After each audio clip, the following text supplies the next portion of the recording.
Bueno, retomamos, por favor. Ana María tenía la palabra, pidió.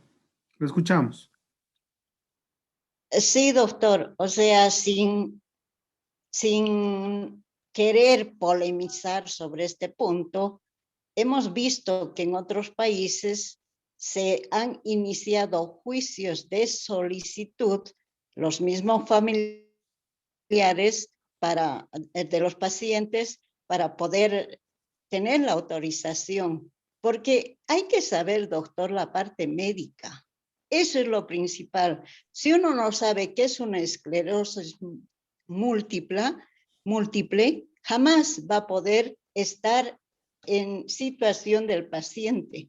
Entonces yo creo que no somos los llamados para decir si se debe o no se debe. Tampoco podemos apegarnos a las leyes porque estamos tratando más bien de modificar las leyes, de mejorarlas en bien del paciente y de la sociedad. De eso se trata el fondo. Gracias, doctor.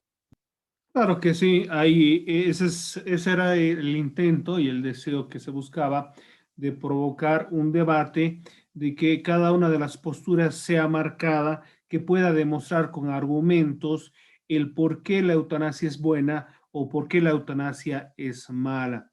Yo me acuerdo del último caso muy interesante que se produjo acá en Sudamérica y fue de una niña, una adolescente, creo que tenía cáncer terminal y que le pedía a la presidenta Bachelet en ese momento que le autorizara que se proceda a la eutanasia, ¿no? La burocracia lastimosamente fue muy larga y quedó en nada porque lastimosamente la niña esta fallece antes que las autoridades puedan dictar una resolución, porque sin duda era bastante polémica. No nos olvidemos que en el vecino país de Chile la eutanasia está legislada y que requiere una autorización y determinar, ¿no?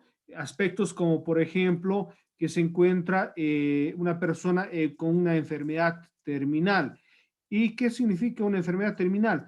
De que ya está en las últimas instancias de la enfermedad, que es irreversible y que obviamente el resultado de la misma va a ser la muerte, ¿ya? Y que lógicamente causa dolor, malestar, que es un sufrimiento, digamos, que no se puede aceptar. Dentro de la lógica, son ciertos aspectos que se tienen que tomar en cuenta. Pero muy bien, mis queridos alumnos, los que han trabajado, es una primera fase, es un primer trabajo que considero, digamos, que está bien. Lógicamente, ya a futuro, cuando ustedes vayan a ver en el tema de las audiencias, van a ver de que va a necesitarse un mejor trabajo, digamos, de prepararse, de argumentar, de conocer el tema con mayor profundidad. Pero, como les digo, está bien el trabajo realizado por el grupo. Jacqueline, quería decir algo más. Sí, doctor, quería decir también, como dijo Ana María, no sabemos las enfermedades. Uno que no sabe, que no ha experimentado, doctor, no podemos hablar. Yo le voy a dar un testimonio que a mí me pasó.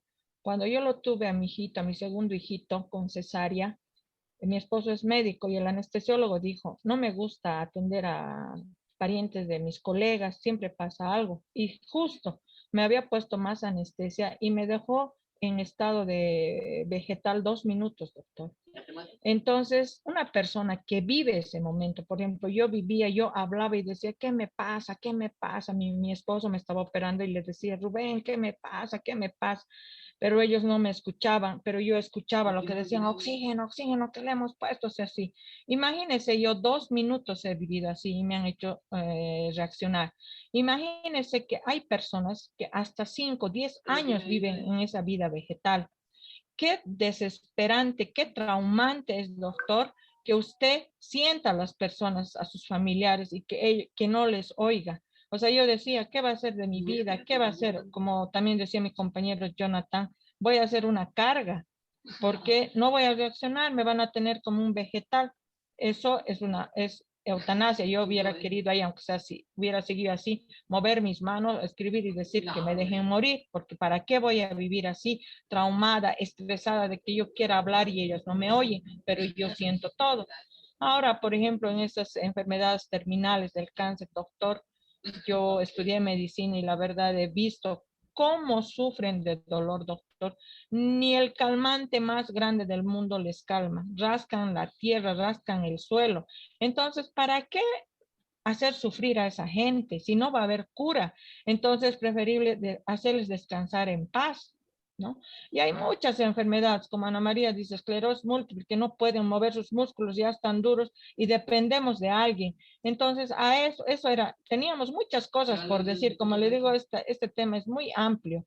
Estos testimonios que uno ha vivido, uno que ha sufrido, esos pacientes sí podrían decir que la eutanasia exista para ya no sufrir más, doctor. Son tantas enfermedades que no conocemos, están ahí. Yo, por ejemplo, cuando fui a España, doctor, veo a muchos ancianitos ahí, doctor, conectados a máquinas, tienen 2, 3 empleados que tienen tanta plata y pagan. ¿Para qué hacerles sufrir tanto conectados ahí, bien pulcros todos? ¿Pero para qué?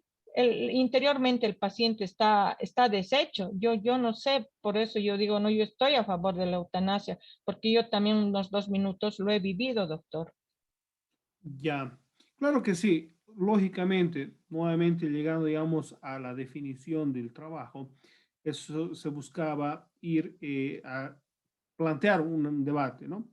El tema de la eutanasia tiene un principio fundamental, que es que la enfermedad no tenga reversión, es decir, de que no se pueda curar.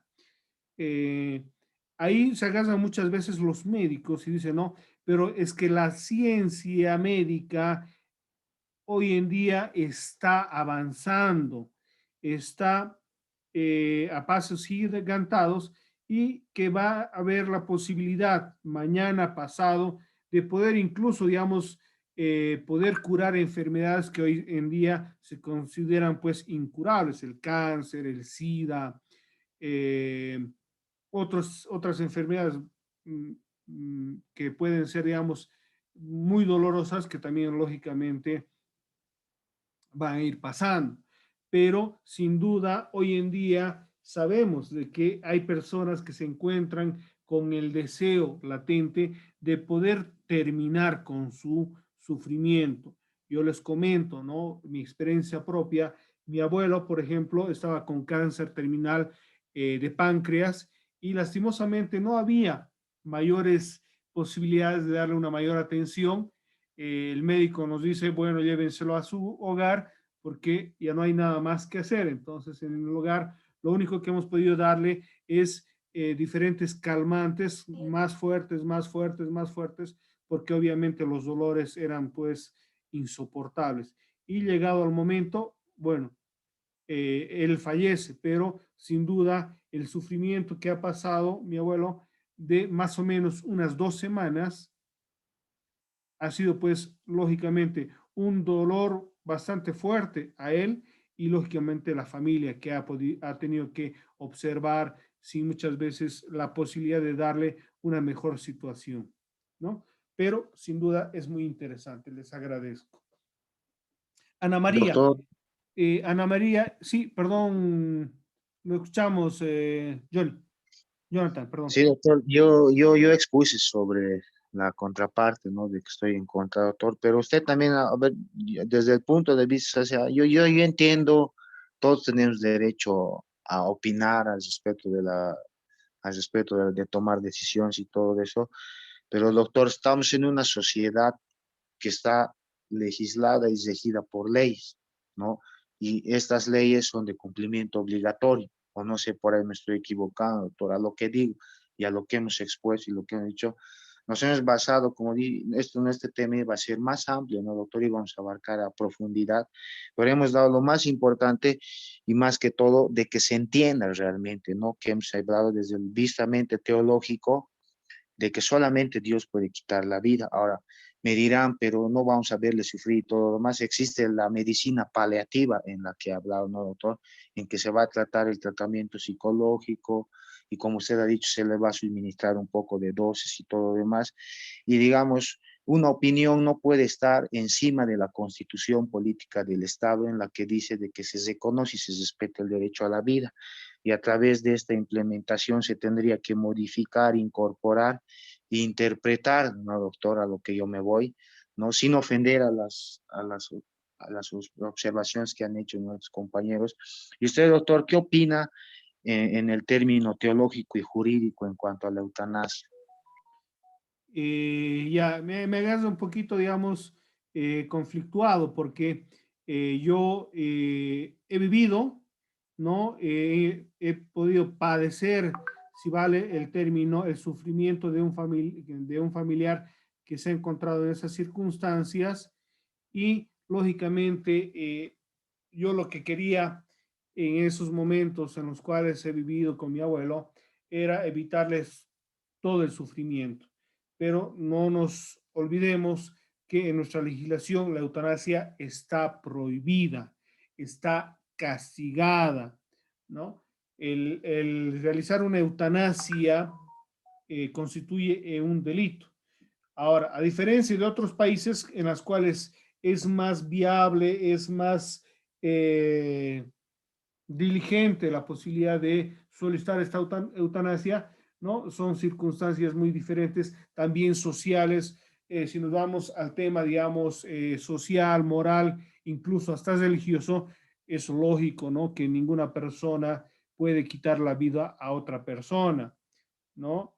Menos en estas circunstancias, porque sabemos que es quien Dios nos llama en el momento que Él dispone. Pero sin duda es un tema muy interesante de debatir. Lo hemos logrado, hemos podido generar ese debate y lógicamente, como les decía, ¿no? Al grupo han realizado un trabajo bueno que en un futuro, si es que digamos, vayan a hacer otro tipo de estas prácticas, tienen que obviamente hacer una mayor argumentación con argumentos que realmente sean irrefutables, si vale el término. ¿Ya? Bueno, les agradezco. Ana María y Henry, ¿ya están listos ustedes? Empezaríamos con Ana María, porque obviamente su postura Doctor, ¿Sí? sí. Está bien, doctor. Quiero saber si Henry está presente. Sí, sí, doctor, estoy acá. Ya, entonces estaríamos con Ana María. Usted está de acuerdo, ¿no? Con el tema. Entonces empezaría con usted y Henry tendría que darle, obviamente, los argumentos de contra. Perfecto, doctor. Bien, doctor. La escuchamos. Bueno, el tema que vamos a, ¿Puede habilitar su video, Ana María? Disculpe. En su participación, igual Henry. No, doctor, le dije la anterior. Ya. Sí, sí. Está bien. No se preocupe. Entonces continuaremos, por favor. Por favor, le ruego. Bueno, el tema que vamos a tocar es sobre el aborto. El aborto en sí es un tema muy polémico y controversial, de interés social, y ha dado lugar a dos corrientes bien definidas, pro vida y pro elección o pro aborto. La OMS, Organización Mundial de la Salud, define el aborto como la finalización prematura del embarazo antes de que el feto pueda sobrevivir fuera del útero. Esto ocurre en la semana 12 de embarazo. Diremos también que un aborto inducido es la finalización del embarazo por extirpación del embrión o feto mediante un proceso quirúrgico que lleva cierto riesgo, como cualquier procedimiento médico. Pero un proceso realizado en forma no segura puede originar infertilidad, perforación del útero, sangrado intenso e inclusive muchas veces la muerte. Tenemos como mujeres derecho a estar informadas, a la prevención, a evitar embarazos no deseados y a conocer todo lo referente al aborto. Un embarazo no deseado muchas veces obliga al matrimonio. Si no existen sentimientos sinceros, llegan a acabar en riñas y peleas y muchas veces al feminicidio. Prevenir las consecuencias de los embarazos de menores, porque estos niños o niñas o adolescentes, al convertirse en madres o padres a una edad temprana, perjudica su futuro, obligándolos a abandonar los estudios, que les encaminará muchas veces a situaciones de pobreza. La mujer tiene derecho a elegir ante la inseguridad de un método anticonceptivo o ante el abandono de su pareja, el momento en el cual desea y se siente preparada para tener un hijo, el momento de poder cuidarlo bien y no abandonarlo. El aborto es un tema social, de salud pública, es un derecho, como lo es ante todo la prevención y educación sexual. El Estado debe dar soluciones en salud pública, soluciones seguras que garanticen la vida de la mujer, no lavarse las manos penalizando el aborto, lo cual propicia las prácticas clandestinas, respetar la decisión personal de la mujer. El aborto existe desde épocas remotas, siempre ha existido y existirá, pero debemos tomar en cuenta de que por qué se decide tomar este camino, ser responsable de nuestros actos y las consecuencias que conllevan, estar bien informadas y tomar una buena decisión con responsabilidad. Finalmente diremos maternidad por elección y no por imposición. Gracias a todos. Gracias, Ana María. Henry, tienes la palabra. Gracias, doctor. Muy buenas noches, compañeros. Buenas noches, doctor. Si bien Ana María ha hecho una breve historia de lo que dice la OMS, que es la Organización Mundial de la Salud, doctor, compañeros, yo voy a empezar mencionando el capítulo 2 de Derechos Fundamentales, artículo 15 específicamente de la Constitución Política del Estado, donde la persona tiene derecho a la vida, a la integridad física, psicológica y sexual. Nadie será torturado ni sufrirá tratos crueles, inhumanos, degradantes o humillantes. No existe la pena de muerte. Para empezar, doctor, desde este punto de vista, yo estoy en desacuerdo con el tema del aborto, porque también yo he revisado en lo que es el Código Penal, en el capítulo 2, menciona que el aborto, en el artículo 263, el que causara la muerte de un feto en el seno materno o provocar la expulsión prematura será sancionado con privación de libertad, y ya sucesivamente sabemos que dentro de la legislación boliviana, pues el aborto está prohibido, doctor. Hay diferentes tipos de abortos que mencionan en el Código Penal: aborto honoris causa, aborto impune. En el tema del aborto impune, doctor, cabe resaltar que el 2014, si no me equivoco, pues se llevó a sala, perdón, al Congreso esta discusión del tema del aborto impune, porque decía que el aborto se podría ser practicado cuando la madre fuere violada o cuando haya malformaciones congénitas. Sin embargo, doctor, también quiero resaltar y hacer mención a esto, que el 5 de febrero del 2014, el tribunal emitió una sentencia que consideramos contradictoria por una parte. ¿Por qué? Porque reconoce el derecho a la vida del nasciturus desde la concepción tal cual está reconocida en la misma Constitución, en las leyes bolivianas y en el Tratado Internacional del Pacto de San José de Costa Rica, vigente en Bolivia. Por todo ello, la sentencia dictamina que el Estado, en su obligación de cuestionar la vida, debe sancionar el aborto como un delito contra la vida, tal como expresa el Código Penal en su artículo 263, doctor. También quiero mencionar que Ana María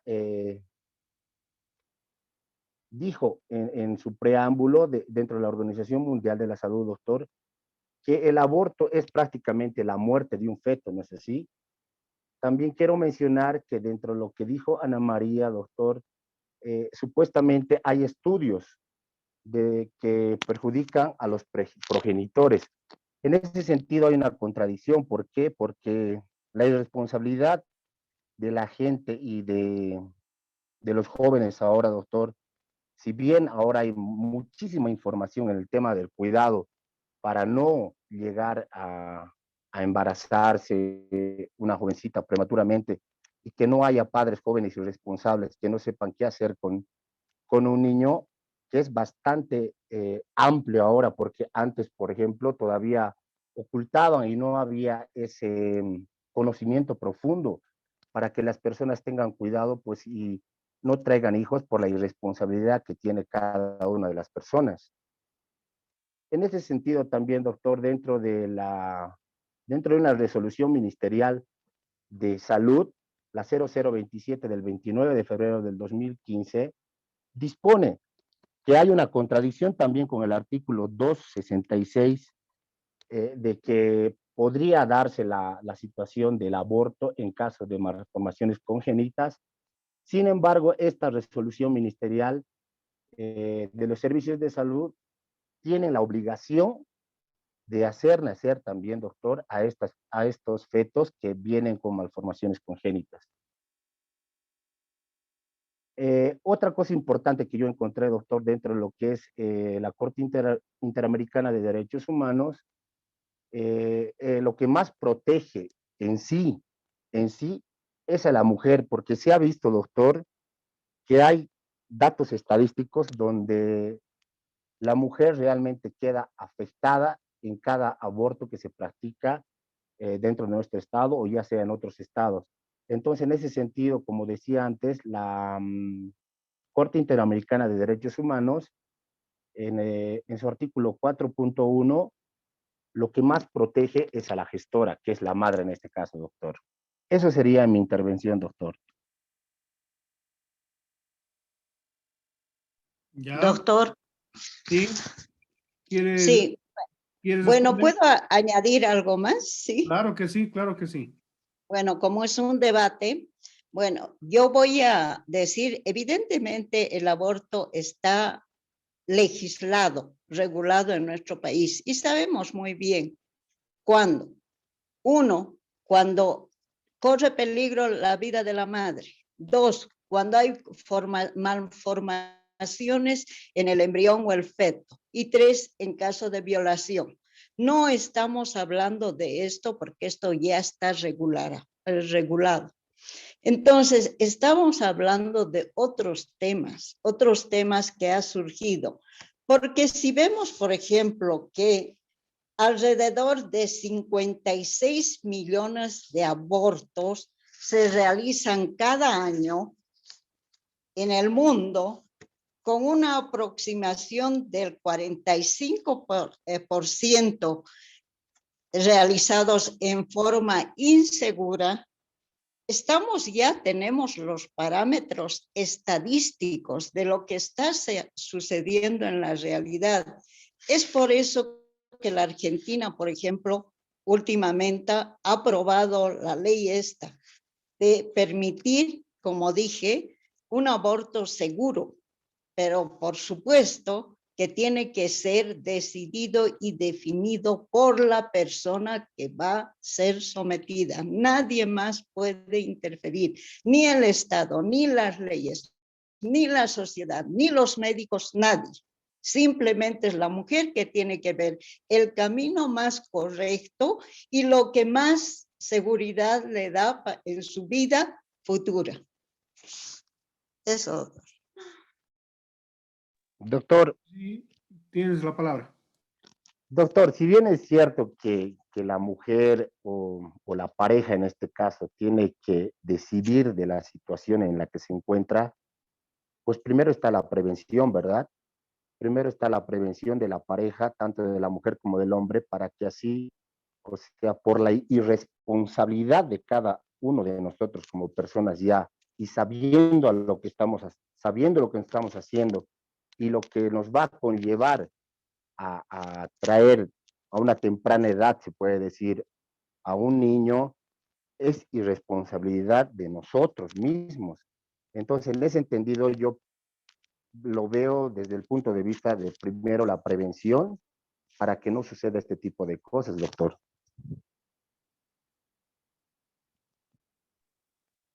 Ya.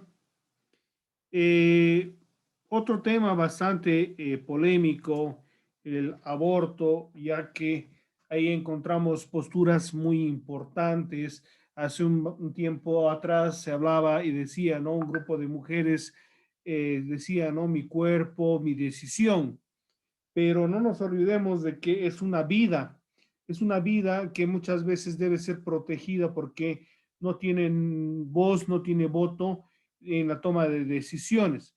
Eh, la legislación establece cuáles son las instancias en las cuales se puede realizar el aborto, que es impune, es decir, no tiene castigo cuando la mujer ha sido violada, ¿no? Cuando pone en peligro la vida de la madre, son las dos circunstancias en las cuales no está castigado. Lo contrario, lógicamente, tendría su sanción. Luciana, por favor, la escuchamos. Doctor, yo creo que como usted dice, ¿no? Puede ser tomado como una vida el cigoto, el feto, pero también hablando de los métodos anticonceptivos, ningún método anticonceptivo es 100% seguro, todos redondan los 97 o 98%. No, lo más seguro es hacerse la vasectomía o la ligación de trompas para evitar un aborto, que en muchos casos en nuestro país redundando, ¿no? A lo que hablaban de las leyes y demás, tanto Ana María como Henry, en nuestro país, primero, para una mujer hacerse la ligación de trompas, tienes un montón de requisitos. El médico te pregunta, ¿es mayor de 18 años? ¿Cuántos hijos ha tenido? ¿Su esposo o novio está de acuerdo con que se haga este procedimiento? No se va a arrepentir después. Entonces los médicos influyen mucho en la decisión en este caso, de hacerse la ligación de trompas, ¿no? Y esto es parte del machismo igual, y hay que decirlo. También que los métodos anticonceptivos aquí en Bolivia son demasiado caros. No es parte de la salud pública el que una mujer o un hombre se cuide. Una caja de condones buenos, ¿cuánto cuesta? Muchos adolescentes, muchas personas en estado de pobreza no tienen para comprarse un condón. La única vez que he visto en Facebook hablar de vasectomía gratuita o ligación de trompas sin que te pregunten tanto es en Mary Stops, ¿no? Pero así como salud pública del Estado, no hay ninguna referencia, doctor, y es lamentable porque es parte del Estado y de la salud pública. También hay que ver todas estas circunstancias dentro de nuestro país, que es lamentable, ¿no? Ya, debo aclarar el tema de la vasectomía o la ligadura de trompas. Muchas veces los médicos preguntan el que está seguro porque es una circunstancia que es definitiva, ¿no? Eso crearía una esterilización completa. Imagínense una muchachita, un muchachito de 18, 20 años que se haga una vasectomía o una ligación de trompas, estaría, digamos, castigándola definitivamente en no tener más hijos a futuro. Entonces son decisiones que realmente deben ser tomadas. Ahora, lo que sí yo estaría de acuerdo, y no sé, les voy a plantear también de que ustedes opinen, cuando, por ejemplo, hay personas de diferentes, como les digo, estratos sociales, clases bajas, medias, que, por ejemplo, sabemos que también el criar un hijo constituye pues un gasto económico fuerte, ¿no? Yo considero que, por ejemplo, en nuestra sociedad una familia o matrimonio no debería tener más de 2 o 3 como máximo hijos. Hay familias que tienen 4, 5, 6. Incluso yo sabía de un caso de una muchacha de 18 años que tenía 3 hijos ya a los 18 años, ¿no? Imagínense, a los 18 años está pues en el punto más fértil de su vida. Entonces, imagínense a los 40 años, ¿cuántos hijos va a tener?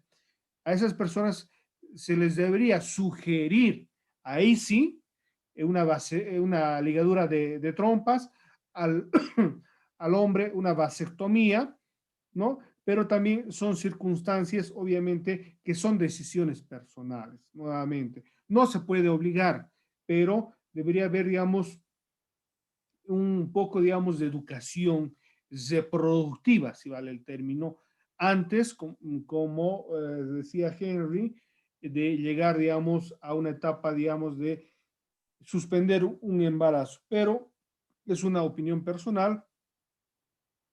Yo considero que el aborto en circunstancias establecidas en la legislación es aceptable, o en otras circunstancias en las cuales se podría demostrar fehacientemente, ¿no? El que puede constituir un daño grande, un embarazo.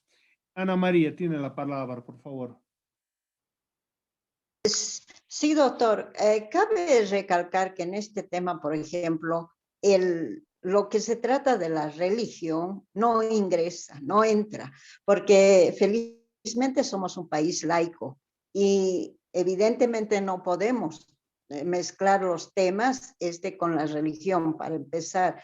Y por otro lado, también aclarar que si la OMS ha dado su definición, es porque realmente no existe, no se considera vida, ni es un niño, ni un ser humano, ni nada. Entonces, la OMS ha determinado prácticamente 12 semanas, que son 3 meses. Entonces, estas consideraciones cabe tomarlas en cuenta. Ahora, evidentemente, sabemos muy bien que el Estado lo primero que tiene que hacer es la prevención y la educación sexual. Por eso es que en el tema yo he abordado y he dado énfasis en estos puntos, y en que además cada persona que vaya a tomar este camino tiene que saber profundamente de qué se trata un aborto, porque es una intervención quirúrgica. Y toda intervención quirúrgica conlleva cierto riesgo. Es por eso que necesitamos tener conocimiento de todos estos aspectos, y el Estado tiene la obligación de orientar, pero finalmente es decisión de toda mujer. Y por supuesto que la mujer tiene que evitarlo, tenerlo, porque a nadie le gustaría entrar en una intervención quirúrgica. Doctor, doctor, Henry, continúe, lo escuchamos. doctor, quiero hacer énfasis. Encontré como un aviso más o menos, doctor, una oración donde dice, el aborto se puede prevenir, el cáncer no. Entonces, ¿qué nos quiere decir esto, doctor? Que de gran manera, como usted ya lo decía más antes, que el gobierno debería enfocarse más en el tema de la educación sexual, en la prevención y todo aquello, porque según los cuadros estadísticos, si bien lo están llamando, o sea, le están poniendo un bonito nombre que es una intervención quirúrgica, entre comillas, esa intervención quirúrgica, doctor, conlleva más adelante a que la mujer tenga problemas dentro de lo que es el aparato reproductor de la mujer. Entonces, en ese entendido, doctor, yo encontré esa frase, como le digo, el aborto se puede prevenir, el cáncer no. Y hay bastante, si usted ve en el tema de cáncer de matriz, cáncer de útero y demás, es pan de cada día a nivel de varios estados, no solamente en Bolivia, doctor. Gracias. A usted. Luciana, ¿quiere señalar algo? Sí, doctor. Bueno, bueno, hablar un poco más de por qué la legalización del aborto es buena. Aquí un claro ejemplo y es el de Uruguay. En realidad, Uruguay, antes de que se promulgara la ley, bueno, la despenalización del aborto, porque no es una ley, es una despenalización, se lo tocaba como un tabú y las mujeres morían mucho por esta situación, igual que en Argentina, ¿no? En cambio, cuando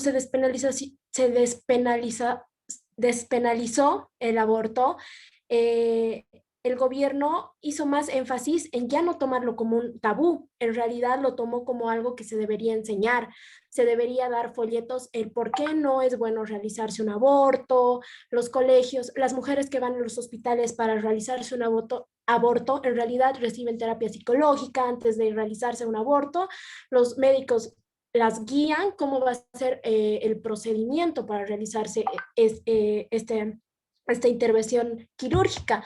En realidad, los países que han despenalizado el aborto han dejado atrás el tabú del aborto y han empezado a enseñarle a las mujeres y a los hombres cómo es esta intervención quirúrgica y cómo afecta psicológicamente tanto a hombres como para mujeres, ¿no? Porque en realidad las mujeres no se embarazan solas, ¿no? Tienen sus parejas con las que engendran un bebé o un hijo, ¿no? En realidad esto es problema de ambos, de pareja. Entonces, Uruguay ha sido como el primer país que ha dado abiertamente un buen discurso sobre dejar el tabú del aborto atrás y empezar a enseñarles a los adolescentes en que en realidad deben cuidarse y etcétera, etcétera. Y también a las mujeres para recibir terapia psicológica y aceptar la maternidad, ¿no? Que es lo que en realidad todo el mundo quiere. Nuevamente, siempre manejando dentro de los márgenes del respeto, toda opinión siempre es valedera, ¿no? Pero tenemos que también respetar las diferencias y diferentes opiniones que puedan vertir las otras personas. Hay muchas personas que están de acuerdo con el aborto y hay otras que no están de acuerdo con el aborto. Pero sin duda es un tema también igual que el anterior, bastante polémico para ir debatiendo. Por favor, las personas que están esperando su participación, estamos a un minuto o tal vez menos de que se corte esta segunda reunión. Estemos atentos, por favor, a la siguiente para continuar en esta dinámica, ¿ya? Y después